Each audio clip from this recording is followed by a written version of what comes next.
Hello everyone. Today we're taking you on a real horror journey. Welcome to the ghost stories of the Lightgate Hospital. The hospital's condition declined daily, eventually opting for the Lightgate, and his grandpa opened the door for the team. He went into detail about his odd experiences here, mentioning that he often heard strange noises at midnight. The windows locked during the day opened at night, as if playing hide and seek, and he stumbled into a bizarre room. The walls were covered in messages from past patients, but where that patient went, no one knows. Then he took Am and the others to the bathroom, pointing at a blood-stained bathtub. He said, "A patient once took his own life here while singing, and ever since then, the room has occasionally echoed with the eerie sound of footsteps akin to those made by someone walking on snow, sending chills down one's spine, and ultimately, they fled to the hospital's underground tunnel and tear." Am was thrilled by the peeling walls, but his grandpa advised him to stay calm, saying he once stayed here for 2 weeks. At first, he only heard strange sounds, but soon tools started mysteriously disappearing, and eventually, a few workers inexplicably fell down the stairs, leading few to refuse to test. So he took his team and fled at night, and them thought it was the ghost causing trouble, as he kept repeating things he had done before. To up the story's credibility, and found a couple who said they came here for thrills and spotted a strange figure. They saw a figure in a white psychiatric outfit with a shaved head, but just when and the others were preparing their exploration gear, they bumped into Harvey, the gardener of the hospital. Obviously, Harvey was not keen on discussing the hospital's past, but was not about to let any topic slip. With the atmosphere heating up, decided to go big and brought in a local psychic, just in case danger struck and they needed backup. I must say, the psychic was impressive. As soon as he stepped into the bathroom, he felt a strong negativity. He pointed out that a female patient had committed suicide here and claimed her spirit still roamed, as fear flickered in his eyes. But the next moment, it turned out the psychic was actually a phony. He was merely an actor and hired to prank fans, solely for the purpose of further enhancing the film's eerie ambience. Soon afternoon arrived, and Grandpa Kevin said they'd stay 6 hours. Grandpa locked the door. This got everyone excited, but little did they know, tonight would be the worst decision of their lives. This is the real deal. We've investigated some pretty huge places before, and this is one of the most dangerous. I want to emphasize that this place is like a cage. All the windows are locked tight. We can't escape from here at all.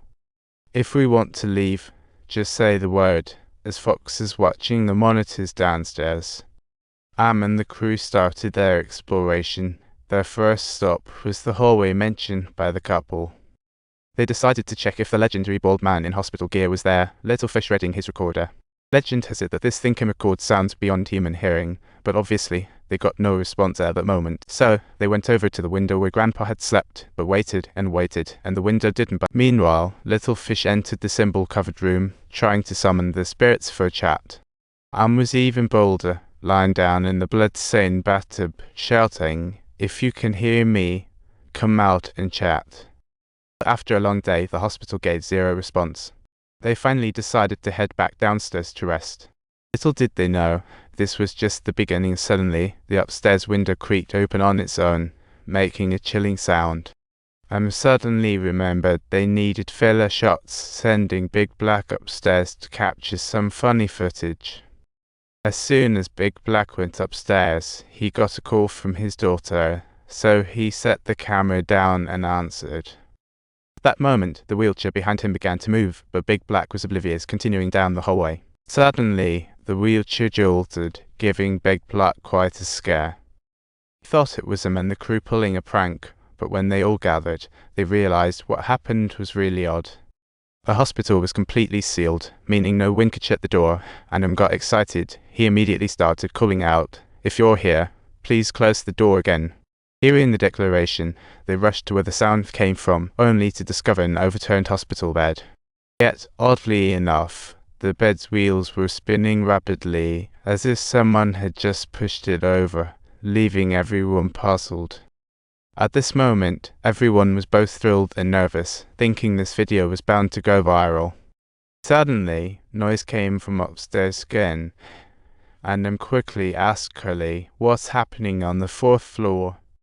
Curly replied that he saw nothing, making him uneasy, so he led them all upstairs. Little Fish quickly pulled out the recording device, asking, "What do you want? Are you here with us in the room?" Just at the very moment he pressed play, a scene truly startled them all. Nervously reminded everyone, quick, don't forget to like and subscribe. Oh, of course, this was their adventure show's first true footage. If they uploaded online, they would definitely blow up in popularity, but they had no idea that leaving now might give them a chance to escape. Then carefully sent Little Fish back to Curly's side, and after doing so, he led the psychic and Big Black back upstairs once again. At this point, fear was evident on the psychic's face, yet he forced himself to stay calm and began to shout, but this time they waited and waited.